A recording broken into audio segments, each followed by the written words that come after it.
All right, let's go get started. Howdy, ladies and gentlemen. My name is Sharkinbear, and welcome back to the channel, where today we're going to be checking out another build guide for Soulstone survivors centered around the Shaman, and also using his Flame Whip, which is the Maldracker's Flame Lash. I currently have it at +5. At +5, you get 50% additional crit damage, plus 25% cast frequency, and plus 20% multi-cast chance. The basic skill on the Flame Drackers, or the Maldracker's Flame Lash, is Flaming Spirals, slash in target direction, releasing a fiery soul with a spiral movement, causing damage and applying weakness, and burn. Burn damage is multiplied based on your maximum health. So of course we are going to be wanting to ramp up our health as much as possible, which is pretty much the basic thing that you want to do with the Shaman regardless of the build so far as I can tell. This Ancestry talent and the fact that we can build up more burn damage based on our health is just really nutty.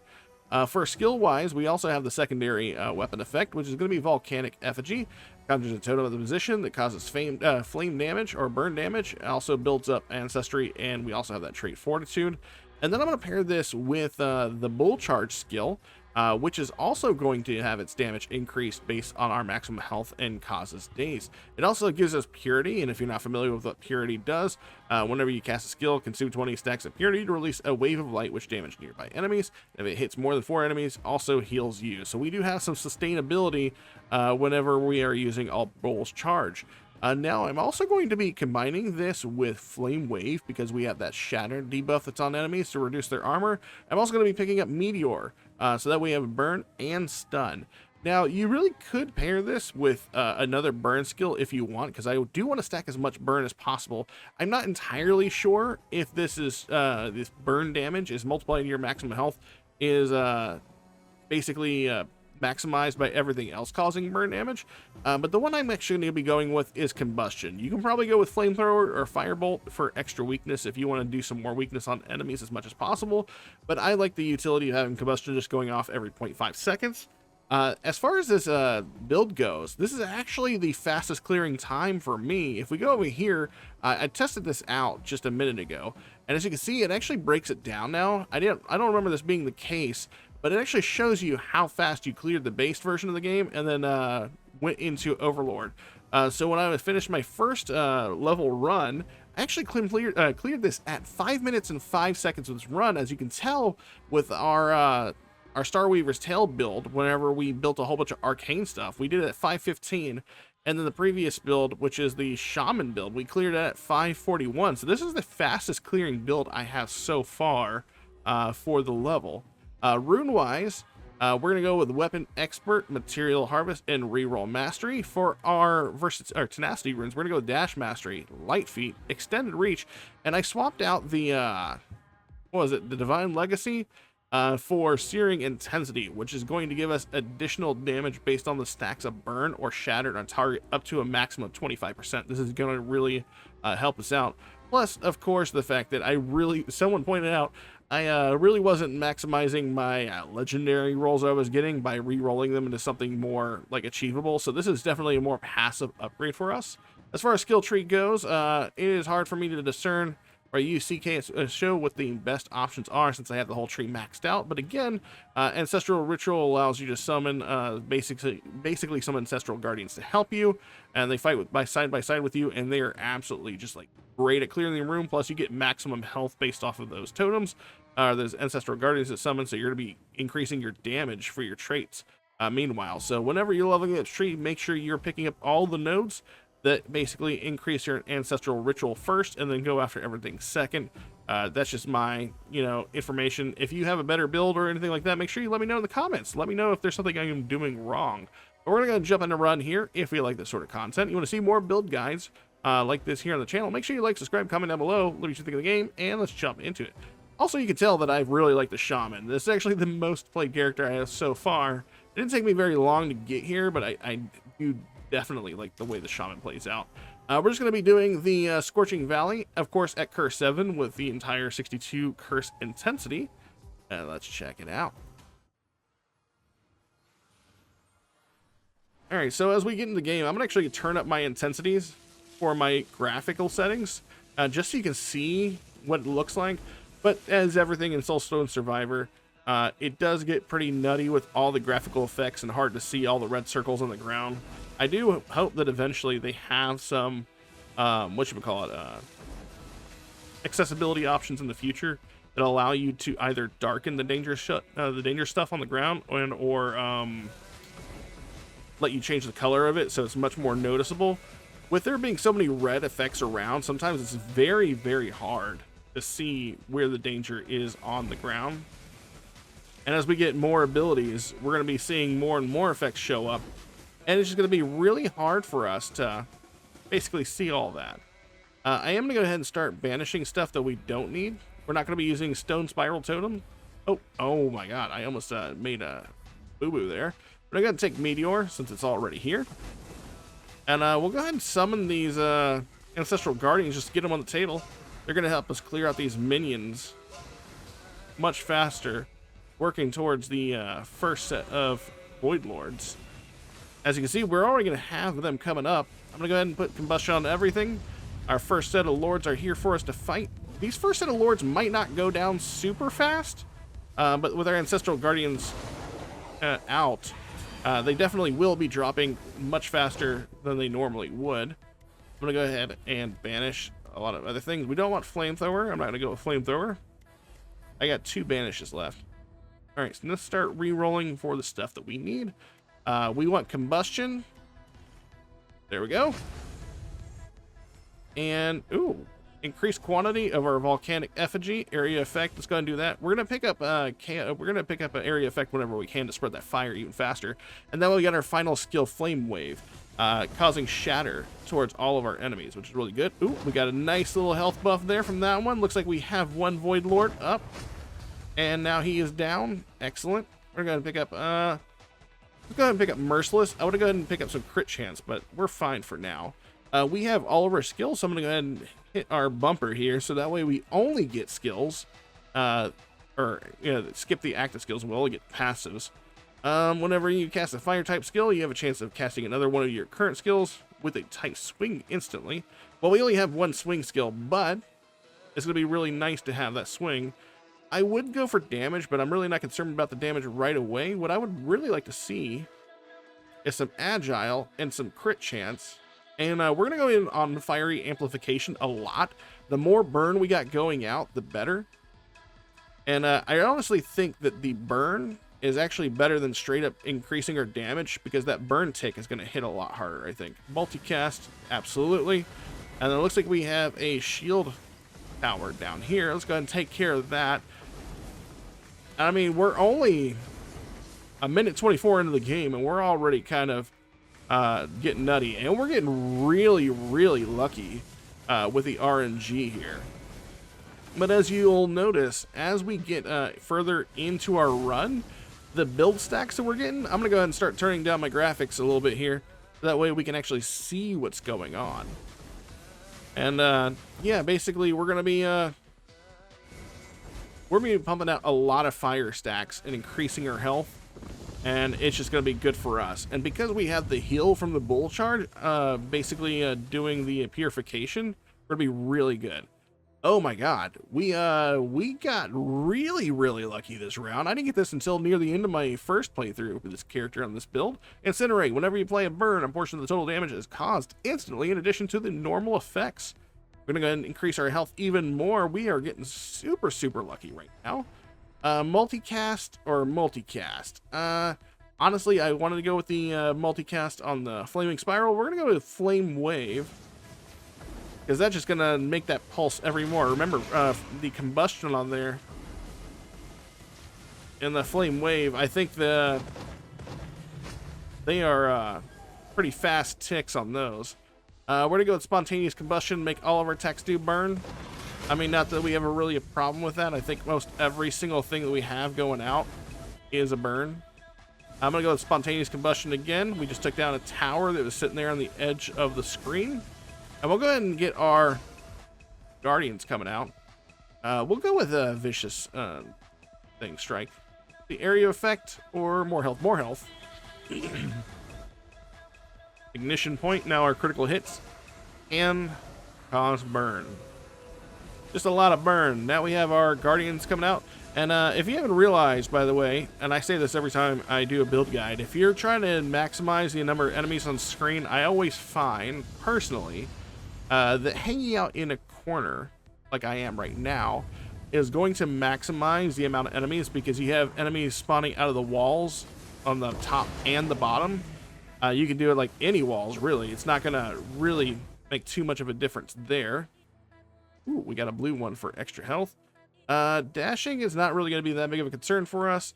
I do want to get Ancestral Ritual. Nice. We'll take the lethality, because we have gotten quite a number of good merciless stacks there. And I'm not too worried about picking up our crystals that are out here on the side, because of course, if we don't pick up anything that gets out on the sides, whenever we finish the level, we'll actually just auto magnet everything to us. That's good news.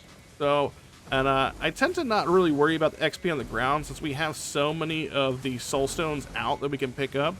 I just wait until a set of Void Lords get ready to pop up, and then I collect it then.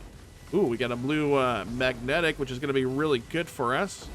Our next set of Lords getting ready to come out here. Unfortunately, we don't have a ritual available to us. Oh, I thought I saw one blink on screen for a moment. I guess we got unlucky with that, but that's fine. We got Ignition Point here. Go ahead and pick up one of these, by the way. Oh, and our Ancestral Ritual did show up. Oh, I'm gonna lose a lot of health here. Looks like we didn't need the Ritual in order to absolutely destroy the Lords there. And we only have 4 more Void Lords to kill right now. And we're at 4 minutes. I'm wondering what the chances of being able to kill them before 5 minutes and 5 seconds. Can I beat my original time? We're going to do multicast. And I would love to see a win that's sub 5 minutes. That would be great. Void Lords are up. Can I get it? I got 30 seconds to take these guys down. Oh man, I am taking a lot of damage just to prove a point. 4 minutes and 38 seconds for the first tier of this. That's crazy. I just eclipsed that last one. We're going to go with the multicast on the Fire Spiral. And we're already hitting an Overlord 1 at 4 minutes 38 seconds. That is definitely the fastest time I've ever cleared this stage at. On any level. I mean, I'm sure it's possible. I'm sure someone else has done something better, but RNG was definitely on our side. I am going to go ahead and try to re-roll for something better. I am not using these re-rolls from Reroll Mastery very well. And I probably should be. Ooh. I want some more agile. I would like to be able to move just a little bit faster. I think that's going to help me get through those rituals sometimes, where I am definitely not able to make the circle without taking a little bit of damage. We're going to do Fiery Amplification, increase that burn. The more burn on the enemy, the more damage is going to be ticked from that Incinerate that does that upfront damage. Get some more health here. How lucky we're going to get there. We're going to area effect there. All of those guys are down. I'm going to go ahead and let's do a little bit Relentless, and I'm going to turn my graphics down even further. I do apologize if that bothers people, but it's just, you know, obviously being able to see saves your life a lot. Fiery Amplification, now our burns are doing 300% additional damage. Relentless.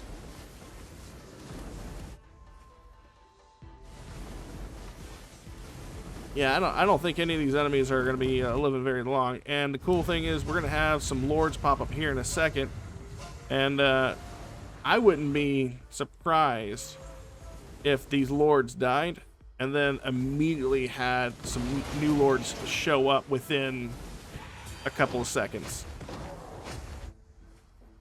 Let's see. Let's count. I'm looking at the clock. 5 minutes 41 seconds is what we're at right now.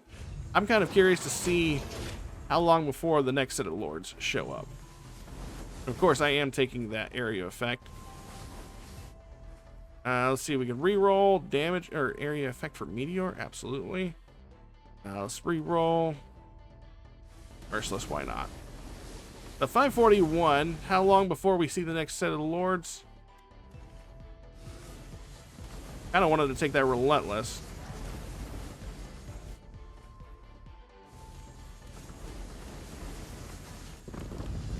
So 558. So what was that? 17 seconds between lords. Merciless. Re-roll. You know, I'll just take some health. I don't want to waste too many re-rolls at one time. Get some lethality in there.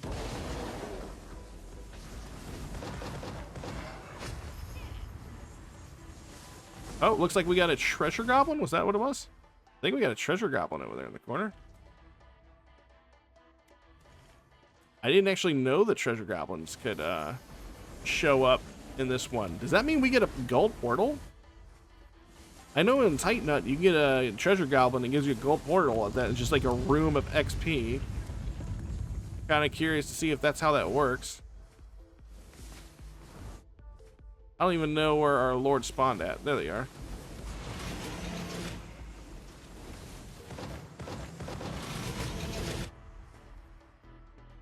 Get some health. Can never go wrong with health.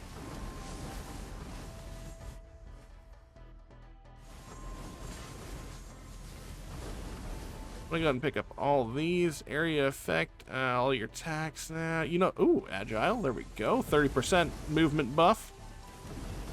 Any chance to move faster and get out of the way of danger circles on the ground is definitely a bonus to us.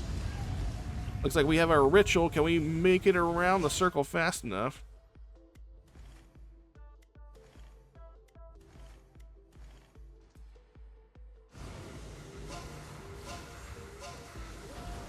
There we go. Last set of lords going down. There we go. 7 minutes, 8 seconds for that first overlord. Go ahead and get ready for the second overlord. Again, making fantastic time. Breaking all of my records currently with this build.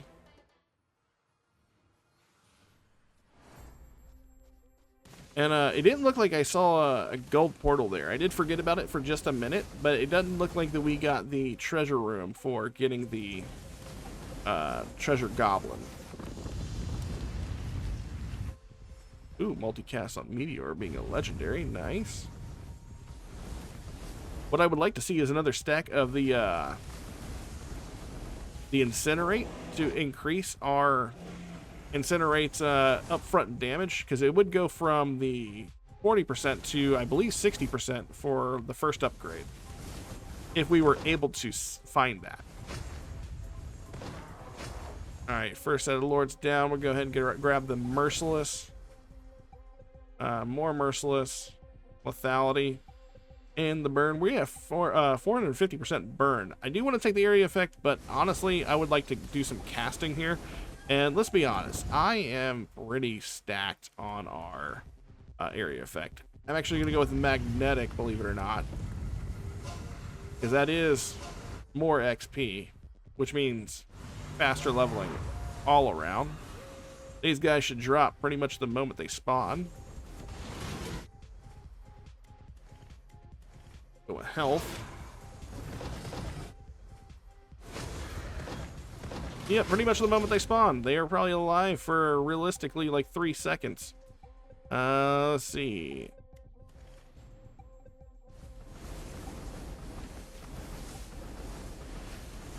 Like, I don't even think anything's going to be able to make it to us at this point. Not for a good long while. I don't know how far we can get into all this. There we go. Oh, apparently I got an upgrade at some point for Incinerate, going from 40 to 80. So it goes up by 40% each time. So now we're doing 120% of the burn damage. up front. That's insane. If I stand right here, can I kill them before the guy gets over here? Yep. Yes, I can. The shield tower is over here. Let's go ahead and take out the shield tower. Let's see. Extra health. Oh my god, we got extra health offered to us 3 times in a row there. With our buff up, with our Ancestral Guardians, we currently have 881 health. I stand here, we good? Of course we are. Behemoth. We're up to 920 health. That's awesome. Just because we're making such great time, I am actually going to stretch this into Overlord 3.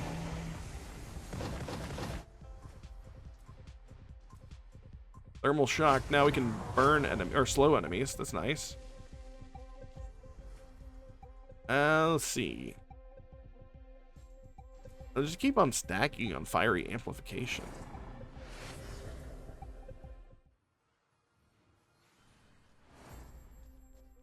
And I mean, it's not going to get much harder, easier than this. Like, we have currently 672 base health. That's without the ritual. I mean, that's what base health means, right? But still, that's pretty awesome.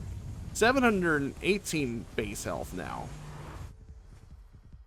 Because we are getting I think our fortitude, it's either a fortitude or an ancestry, gives us bonus health as long as we're casting skills. I believe that's how that works. That's why it's not 500 and whatever health the health passive is giving us. Where are they at? They're over here. Okay. Multicast going up to 44%. Area effects as well. Thermal shock. Okay. Thermal shock. Even without the Guardians, these guys are still dead. At this point, we really don't need the Guardians. The Guardians is just, you know, flexing. Behemoth going up to 540. You can roll something better. There we go. Damage increase. Sure, we'll take a damage increase. It's really kind of moot at this point. I don't really think we need to concern ourselves with damage increases. They dropped all at once.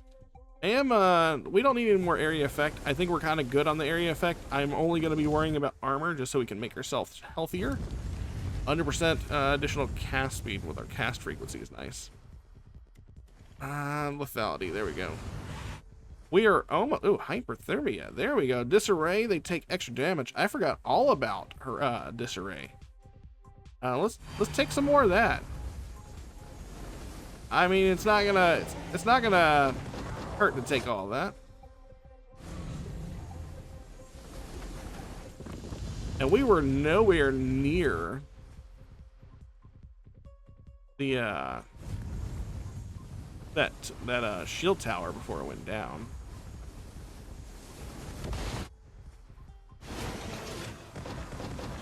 There we go. 10 minutes, 3 seconds. It doesn't even matter what I'm picking here. We're done. That's the run. And just like that, we finished off 3 rounds of Overlord at 10 minutes, 3 seconds. As you can see, Flaming Spiral doing 8.7 billion points of damage. Volcanic Effigy coming behind with 5.6. Ancestry and Spiritual Guides doing a lot. Flame Wave and Combustion really not doing too much. Neither was Bull Charge, surprisingly. Although that was kind of one of the facets is that we wanted to take that. Although, to be fair, apparently I never even leveled the Bull. I just figured that the damage it was going to cause was going to be based off of its maximum health. So I figured it was going to be a lot of damage. So kind of my fault for not increasing the Bull Charge abilities. But I guess since that it's not really considered flame abilities, not getting the best benefit out of it. But, you know, it's still interesting to tank. I wanted to take it because I hadn't taken it before. But that is the build. I'm going to go ahead and show you my my guide against, or my skills again. So anyways, we went with the Maldraxxur's Flame Lash, currently at +5, just so we can get that that artifact power, which by the way is Warding Totem, and the Warding Totem comes burning, also cunning, so it does kind of taunt off of you a little bit. We also went again with the versatility runes. We went with Weapon Expert, Material Harvest, Reroll, Mastery. For the Tenacity runes, we went Dash Mastery, Light Feet, Extended Reach, and Searing Intensity for the extra damage. And again, for your skill tree, of course, as always, you do want to make sure to fill out all your ancestry ritual notes first, and then go back and fill the rest of the chart. If you thought this guide was helpful, or you want more guides like this here on the channel, make sure you like, subscribe, comment down below. If there's a specific character that you'd like a build guide for, or something like you'd see me showcase in the future, make sure you like, subscribe, comment down below, and let me know what you think of the game. But until next time, you guys take care, and I will catch you all in my video. Later.